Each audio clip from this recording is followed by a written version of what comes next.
In past years, I've addressed the most pressing dietary issues of our time. Like, what's the healthiest variety of apple?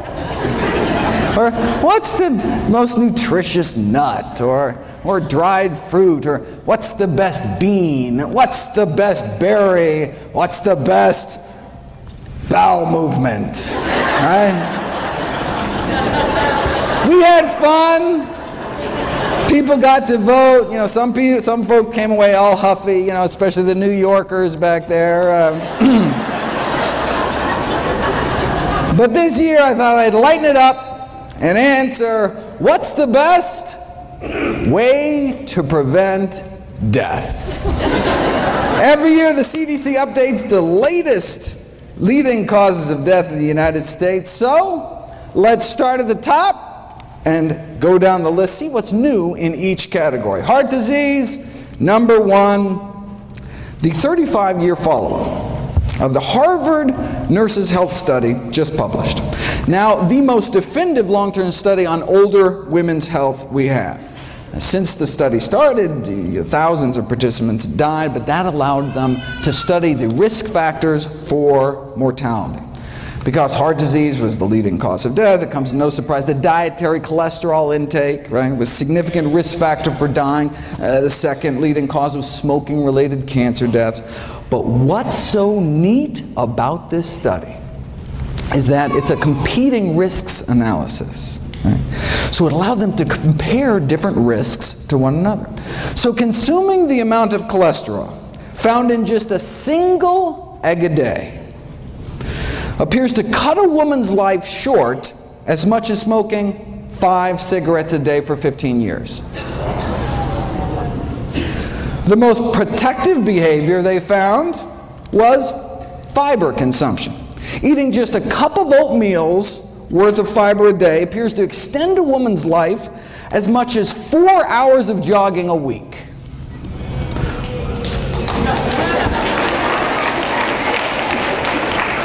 Though you can do both.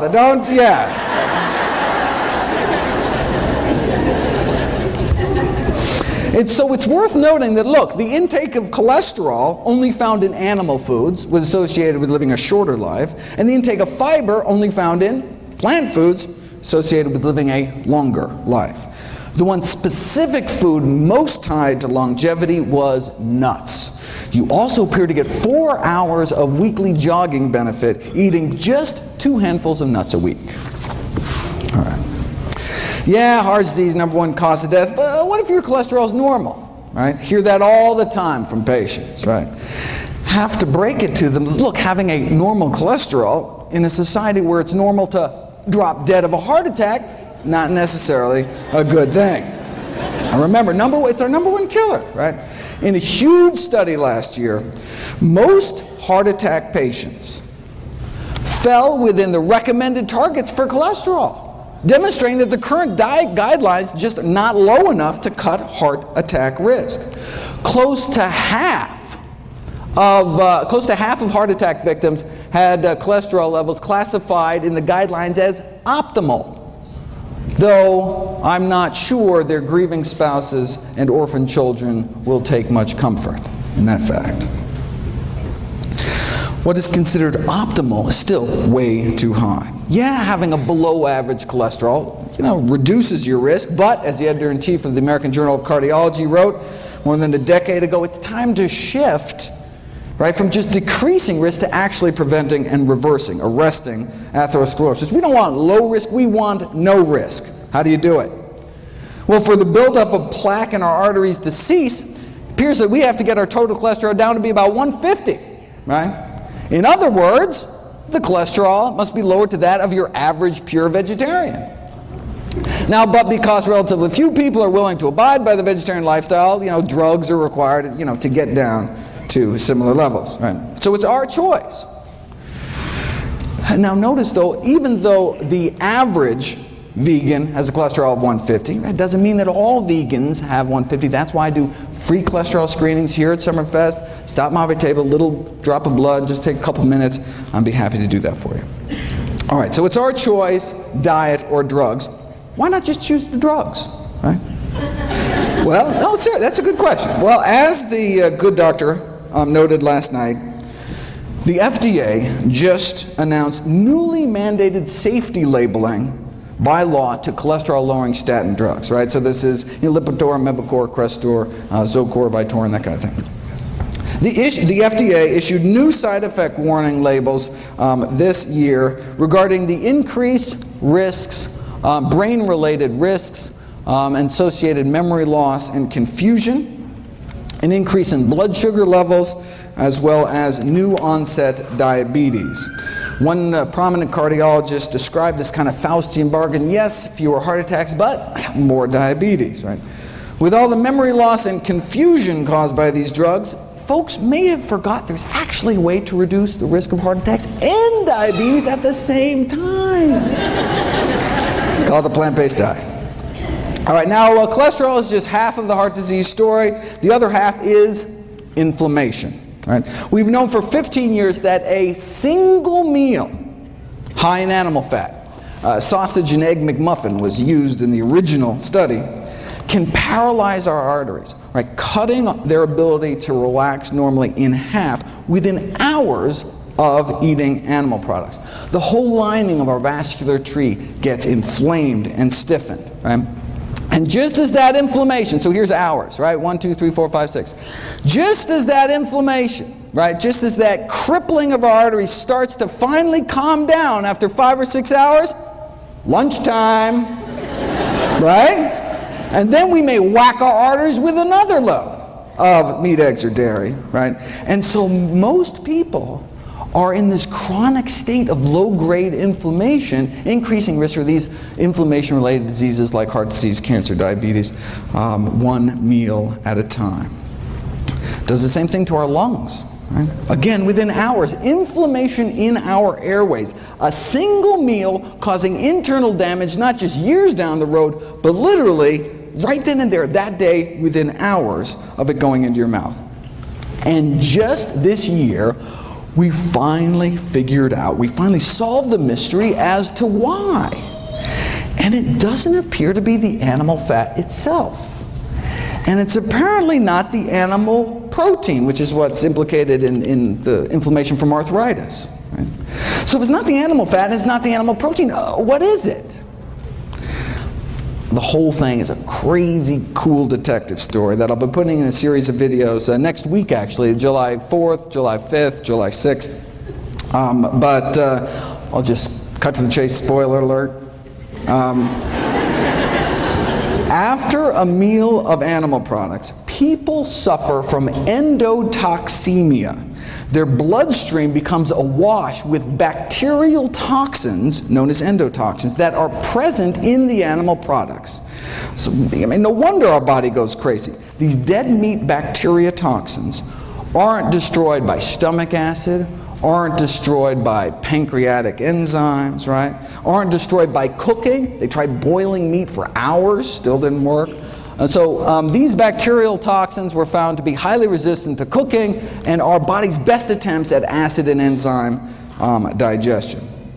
Now, the animal fat actually does play a profound role in this whole process by ferrying the bacterial toxins present in the meat through the gut into our system. So the reason animal products trigger immediate inflammation appears to be because they're so loaded with bacteria that can trigger inflammation dead or alive, even if they're fully cooked. Right? And then saturated animal fat then boosts the absorption of these toxins into our bloodstream. So now that we know what's going on, what do we have to do? Well, from a 2012 follow-up, well, the most obvious solution to this metabolic endotoxemia, okay, well, we can reduce saturated fat intake, which in this country is mostly cheese and chicken, but the Western diet is not conducive to this mode of action, and it is difficult for patients to comply with this request. Right? So what? Let's not even tell them, right? I mean, this patronizing attitude in the medical profession of, oh, patients won't change their diet or stop smoking. I mean, even if it's going to kill them, you know, so why bother, right? That attitude may be one of the real leading causes of death. But let's get back.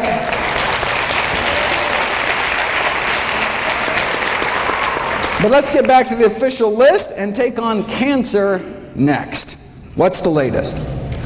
Well, we know from the largest forward-looking study on diet and cancer ever performed by humanity, the incidence of all cancers combined lower among vegetarians than meat eaters, especially some of the fastest growing tumors like lymphomas and leukemias, and for that the worst meat was actually poultry, chicken.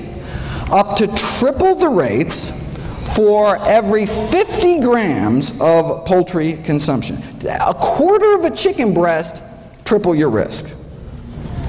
Normally this whole presentation being the kind of quiz show format, but there was a scheduling mix-up. I was supposed to be the last speaker at night, and so I could go long and not interfere with the schedule, but anyway, won't happen again, and so next year back to the quiz show format, and apologize, I had to cut this short. Okay, but the link between meat and cancer is such that even the Journal of Meat Science last year asked, should we become vegetarians? Or they said, can we make meat safer? There's a bunch of additives, for example, that can suppress the toxic effects of the blood-based iron, the heme iron found in meat. Now, the additives are still under study, but could provide an acceptable way to prevent colon cancer, right? Because avoiding meat, obviously, completely out of the question. I mean, that's... They fear that if the National Cancer Institute recommendations to reduce meat consumption were adhered to, sure, cancer incidence may be reduced, but farmers in the meat industry would suffer important economic problems. Now, for those of us more concerned about the suffering caused by the meat industry rather than the suffering of the meat industry, what happens if you put cancer on a vegan diet? Well, the Pritikin Research Foundation just completed this elegant series of experiments which I want to spend a bit of time on. Simple experiments. They put people on different diets, draw their blood, and then drip their blood on cancer cells growing in a petri dish, and just stood back to see whose blood was better at suppressing cancer growth. They're the ones that published that study showing that the blood of those on a vegan diet was dramatically less hospitable to cancer. Now, even the blood of those on a standard American diet fights cancer. I mean, if it didn't, everybody'd be dead, right? It's just that the blood of those eating vegan fights about 8 times better.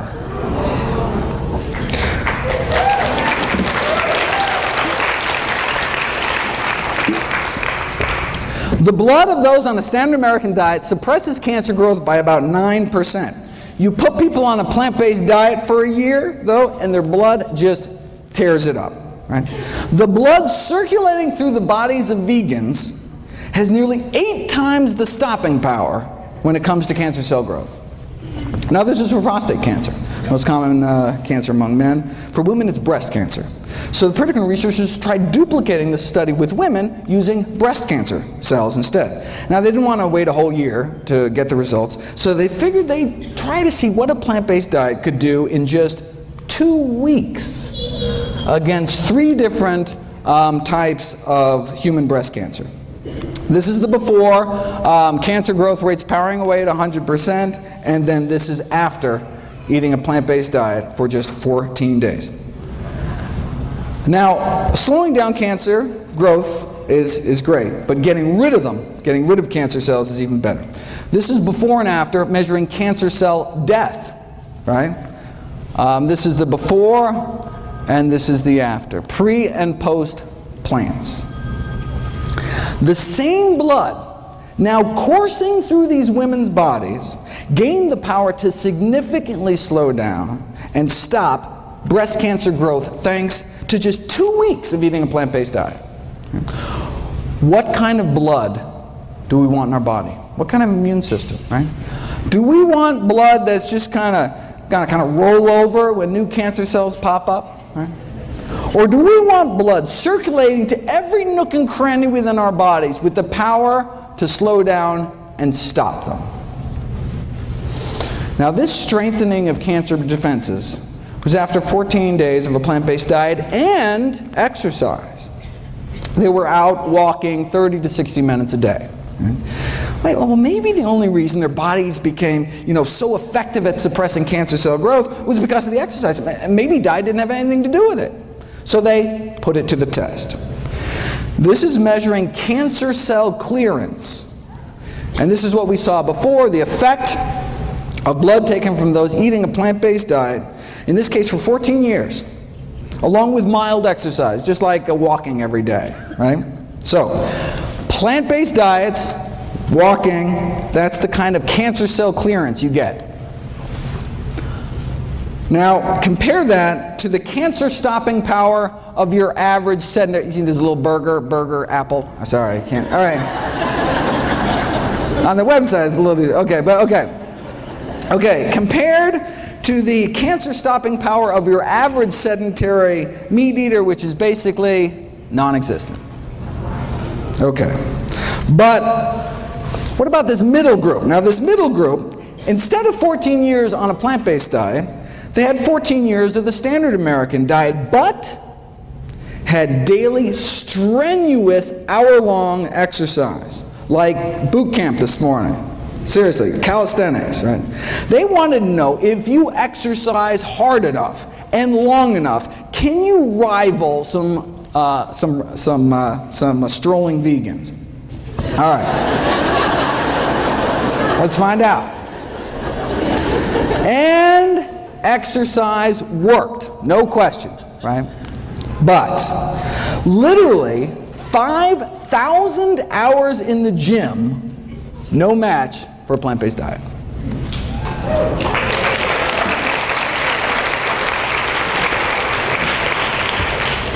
Here's an actual photomicrograph of cancer cells stained so that they release light when they die. Right? As you can see in the control group, there are a few cancer cells dying, right? Even if you're a couch potato eating fried potatoes, your body's not totally defenseless. But here's the hardcore strenuous exercise group, right? Cancer cells dying left and right, but nothing appears to kick cancer butt more than a plant-based diet. Why, though? Some people don't care, but I'm always curious. All right, how does a simple dietary change, right, make one's bloodstream so inhospitable to cancer after just a few days? We didn't know until last year, when they sought to determine the underlying mechanisms for these anti-cancer effects. All right. And it is a wild story. I have a whole series of videos coming out about it. The story involves little people and big dogs and little dogs. It involves marshmallows, Tinker Toys, cannibalism, and vegan bodybuilders. From beefsteak to beefcake. I wish I had time, believe me. But the videos will be up soon. Bottom line, the answer to the Pritikin puzzle is IGF-1, insulin-like growth factor 1. Is the cancer-promoting growth hormone involved in every stage of cancer growth, spread, metastases, cancer invasion. But you put people on a plant-based diet and their IGF-1 levels, plant-based diet go down. And if they continue to be on a plant-based diet, this is just after a few weeks, if you're on a plant-based diet long-term, levels drop even further. And their IGF-1 binding proteins go up. That's one of the ways our body suppresses cancer growth. Protect itself from cancer. Protect itself from excessive growth by releasing this binding protein into the bloodstream to bind up, to tie up IGF-1. It's like our body's, kind of emergency brake. Yes, in as little as 11 days, right? A plant-based diet can reprogram your body to bring down IGF-1 production, right? But what about all the IGF-1 that's circulating from the, bacon and eggs you ate last week, right? So the liver releases this snatch squad of binding proteins to tie up, to take all this IGF-1 out of circulation. And as you can see, it just gets better with time the longer we eat healthy. Here's the experiment that nailed IGF-1 as the villain. All right, same as last time. Go on a plant-based diet, and cancer cell growth rates drop dramatically. Right? And cancer cell death shoots up. Already saw that. But then, here's the kicker. Right? What if you added back to the cancer the exact same amount of IGF-1 banished from your body by eating a plant-based diet? Eating plant-based diet goes back. Let's take that same IGF-1, add it back to the cancer, and see what happens, and it erases the diet and exercise effect. It's as if you never started eating healthy at all. Right? So that's how we know that lowering animal product consumption leads to lower IGF-1, which leads to lower cancer growth. But how low does our animal product consumption have to go? And how plant-based do our diets have to get? Well, let's look at the IGF-1 levels of meat eaters compared to vegetarians compared to vegans. Right? Does a plant-based diet, is it better at lowering circulating levels of IGF-1 compared to a meat-eating diet or a lacto-ovo diet? And this is what they found. Right?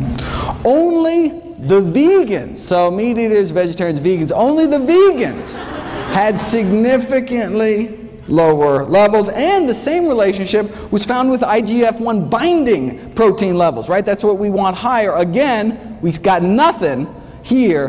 One really had to go to that final step, vegans, to significantly bind up all that excess IGF-1 in their bloodstreams. Right? This was a study done on women. What about vegan men? They found the same thing. So even though vegan men tend to have significantly higher levels of testosterone than both vegetarians or meat eaters, which actually can promote the growth of prostate cancer. But the reason a vegan diet can actually reverse the progression of cancer, which I've shown you in previous years, the Dean Ornish work, may be because of how low their IGF-1 levels are. So high testosterone, but still low cancer in the vegans. The bottom line is that male or female, right, just eating a vegetarian diet did not seem to cut it, right? Didn't do your body many favors. Right? Looks like to get that significant drop in that cancer-promoting growth hormone levels, one really has to move towards eliminating animal products altogether. Now the good news is that now, based on what we know about IGF-1, we can predict that a vegan diet may be profoundly protective with respect to risk, for example, for breast cancer in older women. Okay, just 13 leading causes of death to go. All right, let's run through the list here. The top 3 killers used to be heart disease, cancer, stroke. Oh, that is so 2011. Now it's heart disease, cancer, and COPD, like emphysema. All right. Thankfully, COPD can be prevented with a plant-based diet and even treated with plants, if you want to check that out. Now, of course, the tobacco industry took these landmark findings a little differently. Instead of adding plants to people's diets to prevent emphysema, wouldn't it be simpler to just add them to cigarettes? And voila! The addition of acai berries to cigarettes evidently has a protective effect against emphysema in smoking mice.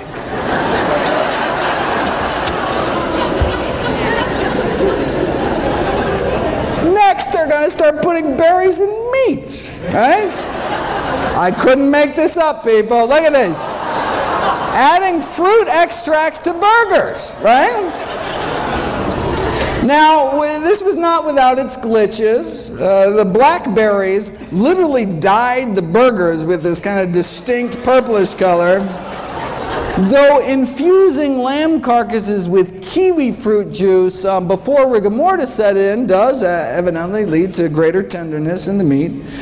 And it is possible to improve the nutritional profile of frankfurters by adding ground up grape seeds, though there were complaints that the grape seed particles, right, were visible in the final product. And look, if there's one thing we know about hot dog eaters, it's that they're picky about what goes in their food. Right?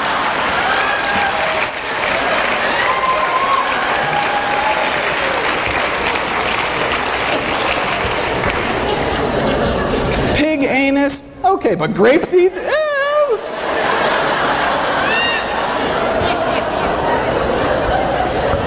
Preventing strokes.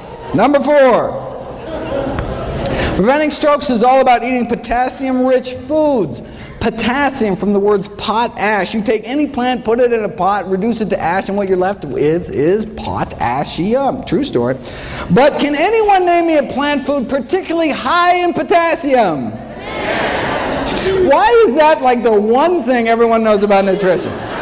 Seriously. Like, did Chiquita have like this great PR firm or something? I bet you could walk into the Heart Attack Grill where they're eating food like this, right? Ask anyone, and they'd be like, I don't know, Dave, but I do know bananas got potassium, right? Right? All right. In reality, bananas don't even make the top 50 sources. Coming in at number 86, right behind fast food vanilla milkshakes. And then bananas. All right.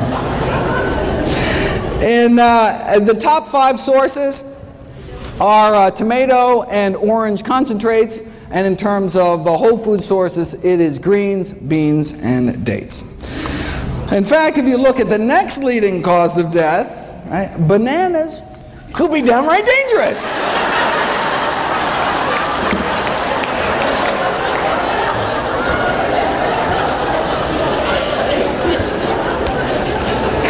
Alzheimer's.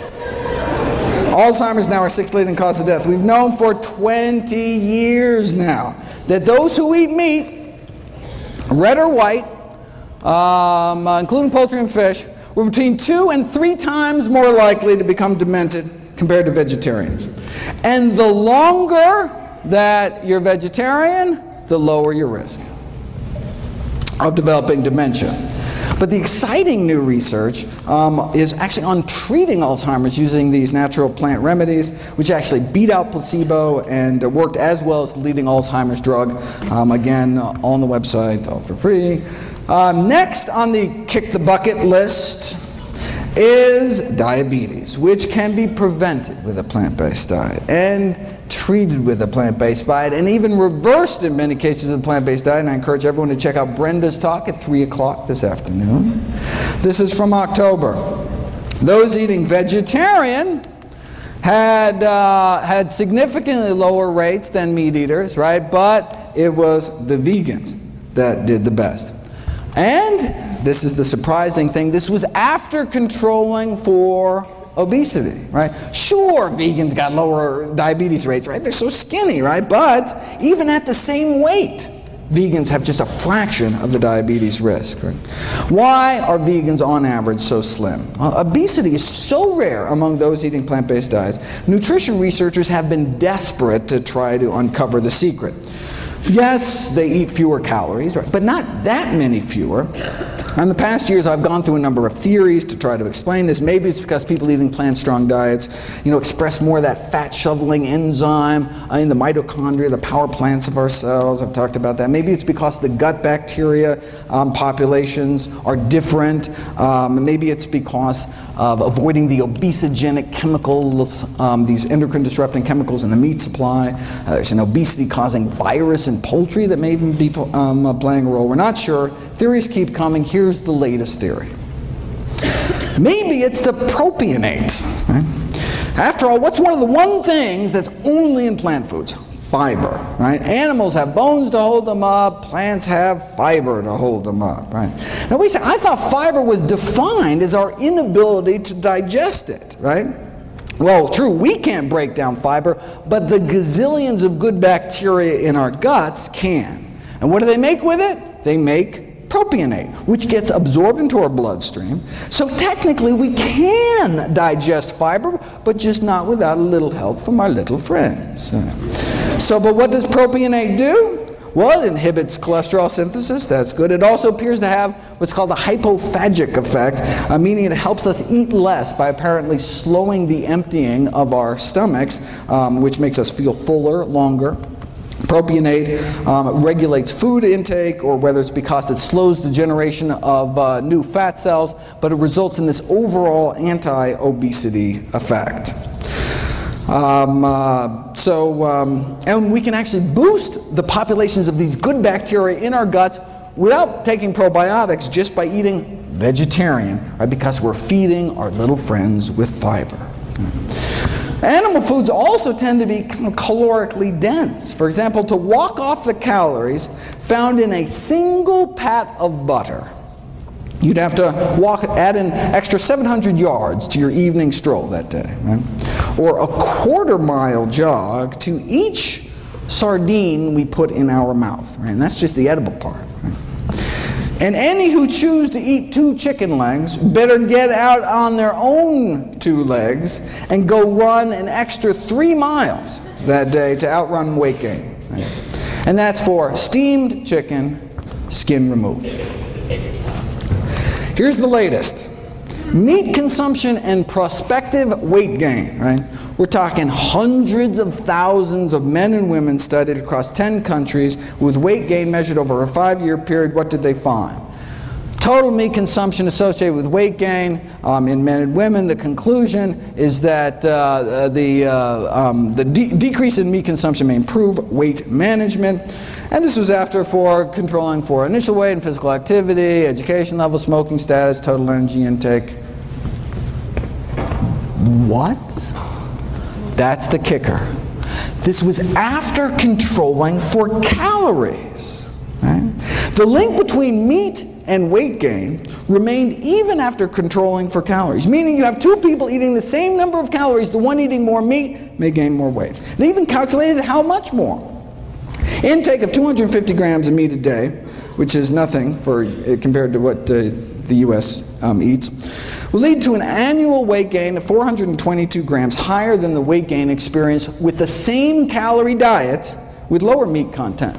Right? After 5 years, the weight gain would be about 5 pounds more. So same calories, yet 5 pounds heavier eating meat. And steak was nothing. The strongest relationship between annual weight gain was observed for poultry. Right? Let's say you start out at a normal weight, eat a hamburger every day. Right? Well, this is how much extra weight you'd gain in addition to the calories that are present. And if you ate the same number of calories instead of processed meat, like a ham sandwich with 3 slices of deli meat, you'd be up to here. And then half a chicken breast puts you up to here, again, above and beyond the calories. Right? In conclusion, our results indicate that meat intake positively associated with weight gain. This persisted after adjusting for energy intake, and therefore we're in favor of this public health recommendation to decrease meat consumption for health improvement. For more, make sure to check out the meat industry's take on this study, very interesting, as well as PCRM's wonderful work trying to put a vegan diet to work in a corporate setting. Kidney failure, 8th leading cause of death, can be prevented with a plant-based diet, can be treated with a plant-based diet. Why? Because our kidneys are highly vascular organs, right? That's why kidneys look so red inside. Right? Our 2 little kidneys filter through our entire bloodstream. And so, if the standard American diet is so toxic to blood vessels in our heart, brain, and pelvis, leading to heart attack, stroke, sexual dysfunction, what might it be doing to our kidneys? Long story short, Harvard researchers found 3 significant risk factors for declining kidney function, meaning you start to lose protein out of your urine. Your body's not supposed to be peeing out its protein. The 3 risk factors for declining kidney function were animal protein, animal fat, and cholesterol. Right? It's not protein, it's not fat. Animal protein, animal fat. No relationship found with plant protein and plant fat.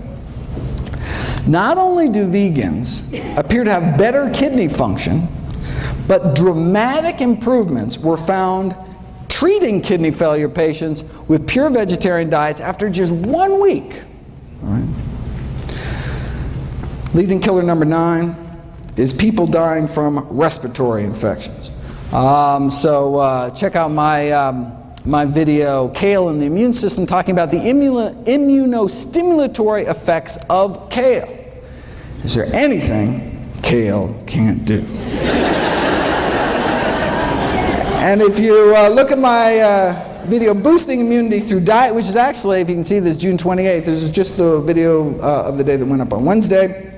You can see that eating just a few extra fruits and vegetables can significantly improve one's immune response to pneumococcal pneumonia. Suicide is number 10. Now, last year at Summerfest, I talked about improving mood through diet.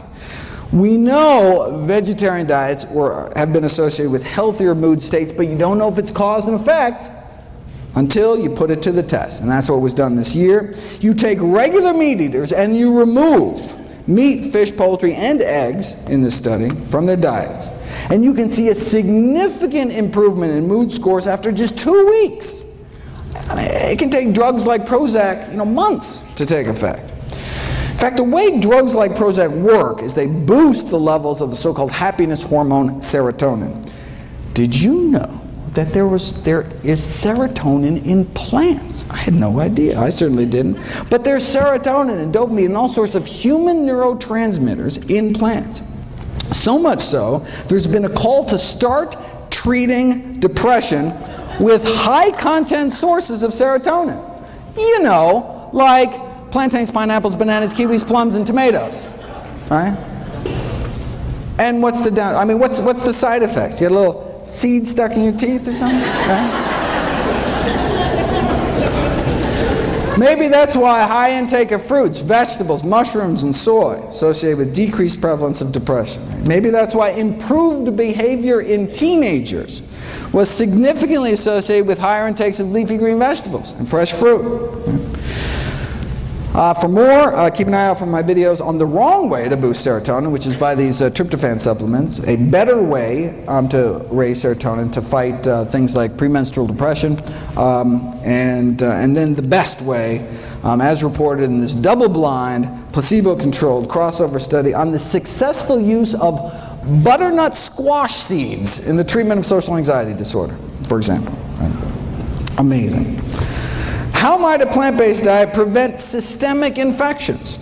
Well, meat-borne bacteria can directly invade one's bloodstream through the intestinal wall, or in women can creep up into their bladder. Just this month, June 2012, we have direct DNA fingerprinting proof, finally, right, that women eating meat are getting urinary tract infections from eating meat contaminated with fecal bacteria that then crawl up into their bladder. Right? And chickens are the most likely reservoir. Wait a second. You can't sell unsafe cars. You can't sell unsafe toys. How is it legal to sell unsafe meat?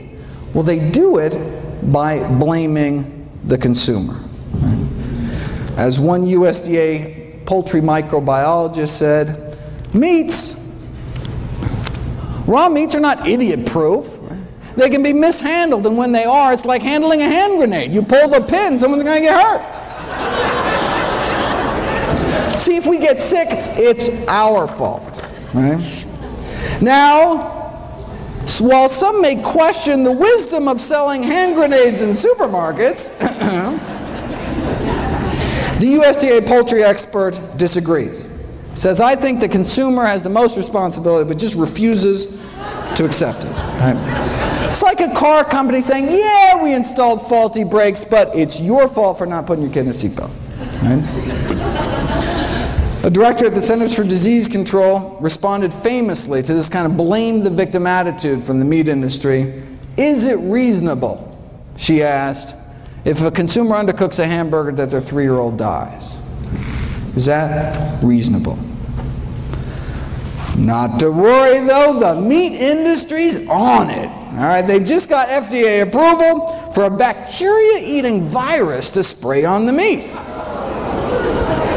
Now, some have raised concerns about these so-called bacteriophages, such as the possibility that these viruses can spread toxin genes between bacteria, which wouldn't go good, especially given the difficulties in preventing large numbers of these viruses from being released into the environment from the slaughterhouses. All right. Now, it could also allow the meat industry to become more complacent about food safety, right? If they know they can just kind of spray some viruses on at the end, right? Similar to the quick fix argument about irradiation. From the industry point of view, right, who cares if there's fecal matter in the meats, as long as you can just blast it at the end with enough radiation, right? Now, the meat industry is concerned that consumer acceptance of these bacteria-eating viruses may present somewhat of a challenge to the food industry. Not that they'd ever be labeled, of course. But if they think that's going to be a challenge, check out their other bright idea. The effects of extracted housefly pupae on chilled pork preservation. This is a sciencey way of saying they want to smear a maggot mixture on the meat. Now, it's a low-cost, simple method. Think about it. Maggots thrive on rotting meat, yet there have been no reports of maggots having any serious diseases. Not that anyone's really checked, but, I mean, right?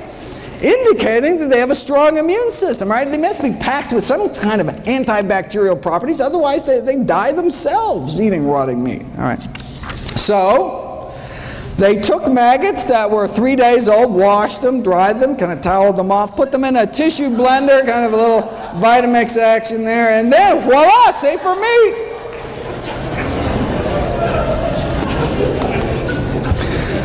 We did kidney failure. What about liver failure? We've known for 35 years, since now you can't even see this, 1977, that a vegetable protein diet can be used to treat liver failure, significantly reducing the toxins that otherwise would build up eating meat with a less than functional liver, right? Imagine eating meat without, without a fully functioning liver to detoxify your blood. Right? I do have to admit, though, that some people living on plant-based diets have worsening liver function. They're called alcoholics. In fact, strictly plant-based, right? Living on potatoes and corn and barley and grapes. Still, however, not doing so hot. It's unclear.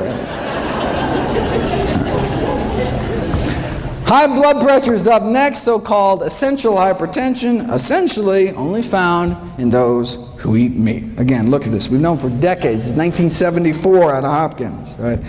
We've known that consumption of foods of animal origin highly significantly associate with blood pressure even after, again, the weight effects are removed, right? Fast forward 39 years to 2012, and compared to non-vegetarians, compared to meat eaters, as you get more and more plant-based, right? So meat eater to flexitarian, to just eating fish, to lacto-vegetarian, to vegan, looks what happens to hypertension, high blood pressure, right? There is this progressive reduction in risk to just a tiny fraction. Right? See the same thing in diabetes. Here's diabetes, right? Again, the stepwise reduction of risk as one eliminates animal products on down. Right? And same thing with body mass index, right? As you can see, obesity rates get lower and lower. In fact, vegans are actually the only population, on average, that was not overweight. Even the vegetarians were overweight. All right. Diabetes, hypertension, leading causes of death. Is it going to take the medical profession another 39 years before we actually do something about it? How long does it take being vegan to bring blood pressures down? 12 days. Right? McDougall took 500 meat eaters, put them on a vegan diet over a span of 11 days. Dropped their blood pressure 6%, about double that drop in those that were hypertensive to begin with. 14th leading killer, Parkinson's disease. Does a vegan diet reduce risk for Parkinson's disease? Good question. Well, we know that every single prospective study ever done on dairy products, milk consumption, and the risk of Parkinson's disease found increased risk of Parkinson's. Why? Well, one possibility is that dairy products in the United States are contaminated with neurotoxic chemicals. There's substantial evidence suggesting that exposure to pesticides may increase Parkinson's disease risk, and these autopsy studies have found that the levels of these pollutants and pesticides in the brains of elevated levels in the brains of Parkinson's disease patients, and some of these toxins are present at low levels in dairy products. And they're talking about toxins like tetrahydroisoquinoline, which is a Parkinsonism-related compound found particularly in cheese. Now, although the amounts of this neurotoxin, even in cheese, are not very high, the concern is that they may accumulate. These neurotoxins may accumulate in the brain over long periods of consumption. And finally, aspiration pneumonia, which is caused by swallowing problems due to Parkinson's or having a stroke or Alzheimer's, all of which we've already covered. All right, so where does that leave us? These are the top 15 causes of death, the top 15 reasons Americans die.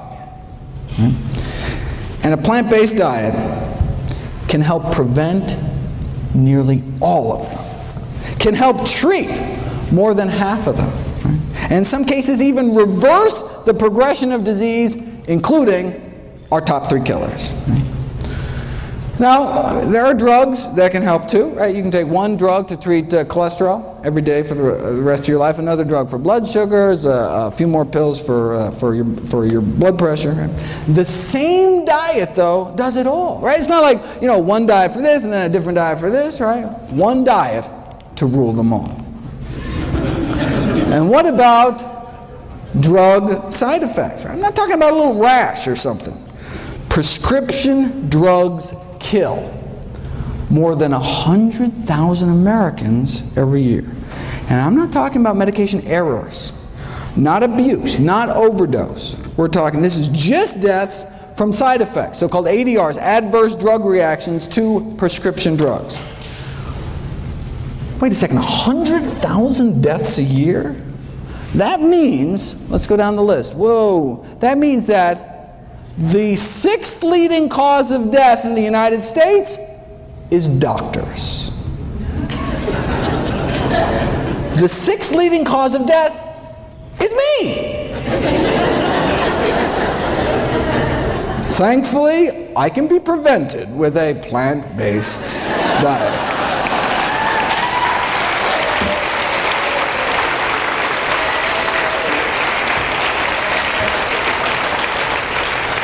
Seriously though, compared to 15,000 American vegetarians, meat eaters had about twice the odds of being on aspirin, sleeping pills, tranquilizers, antacids, painkillers, blood pressure medications, laxatives, and insulin. Right? So plant-based diets are great for people that don't like taking drugs, don't like paying for drugs, and of course don't like risking adverse effects. Right?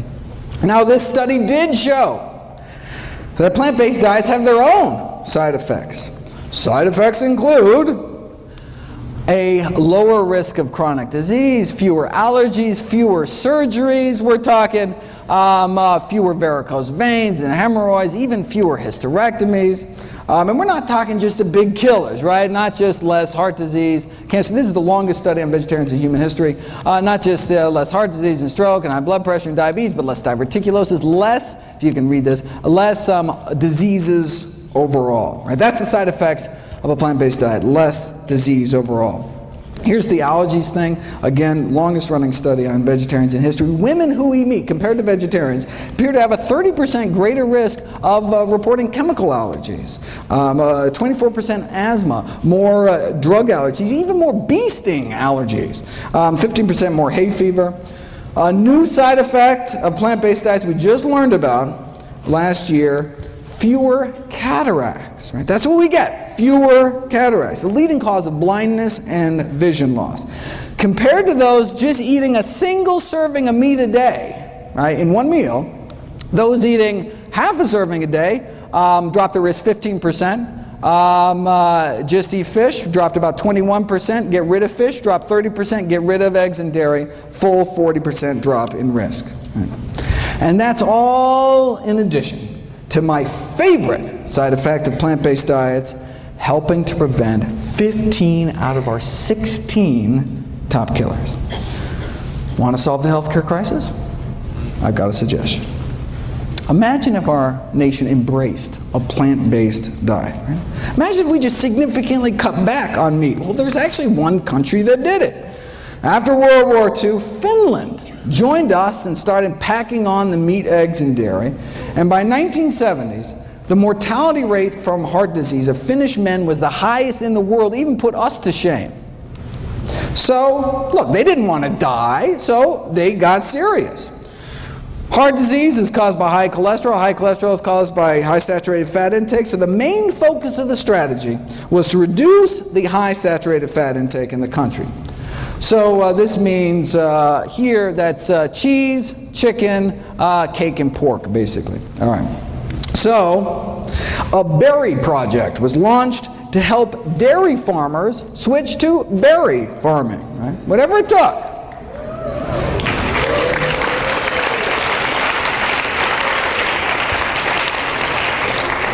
And indeed, many farmers did switch from dairies to berries. They pitted villages against each other in these friendly cholesterol-lowering competitions to see who could do the best. All right, so how'd they do? All right, look, on a population scale, even if mortality rates drop, 5%, I mean, that could save thousands of lives, right? But remarkably great changes took place. In 80% drop in cardiac mortality across the entire country. 80% drop in heart disease deaths. With such greatly reduced rates of cardiovascular and cancer mortality, the all-cause mortality was basically almost cut in half, leading to 7 more years, men are living 7 more years, 6 more years for women. Right? And look, this is just cutting down on animal products. Now vying for the world record for heart disease deaths, of course, the United States of America. So why doesn't our government make these same recommendations? Well, I've got this whole series of videos on the conflicts of interest within the U.S. Dietary Guidelines Committees. They're the ones that make the recommendations, right? And indeed, whether they're funded by candy bar corporations or the Sugar Association, right? Or a member of McDonald's Council on Healthy Lifestyles, serving on Coca-Cola's Beverage Institute for Health and Wellness.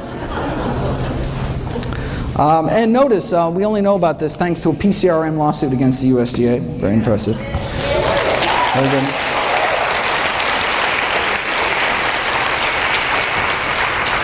One committee member served as the Duncan Hines brand girl and then as the Crisco brand girl. These are the folks, all right, dictate U.S. nutrition policy, right? If you read the official dietary guideline recommendations, you'll note that there is no discussion at all of the scientific research on the health consequences of eating meat. Why? Because if the committee actually discussed this research, it would be unable to justify its recommendation to eat meat at all, as the research would show that meat increases the risk for chronic diseases, contrary to the purpose of having dietary guidelines in the first place, right? Thus, by simply ignoring the research, the committee is able to come to a conclusion that would otherwise look improper, right? All right. So they can't even talk about the science. Right?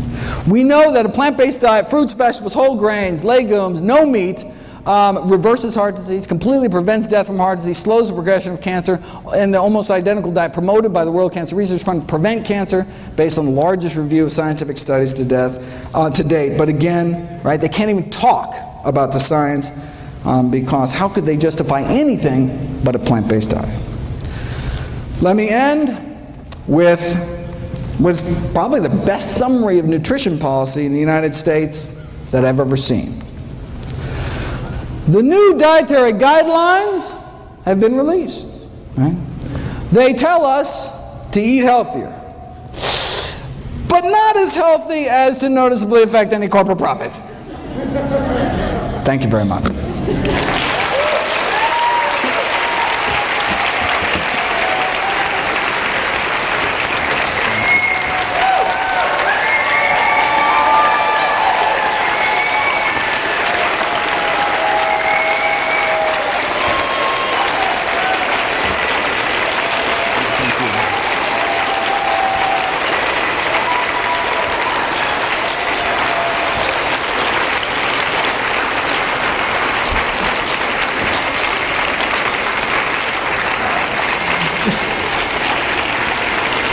Don't forget to check out my new video every day. Please share the site with friends and family. Buy them all DVDs, all proceeds to charity. And remember, please feel free to stop by for a free cholesterol check. See everybody there. Thank you, Doctor.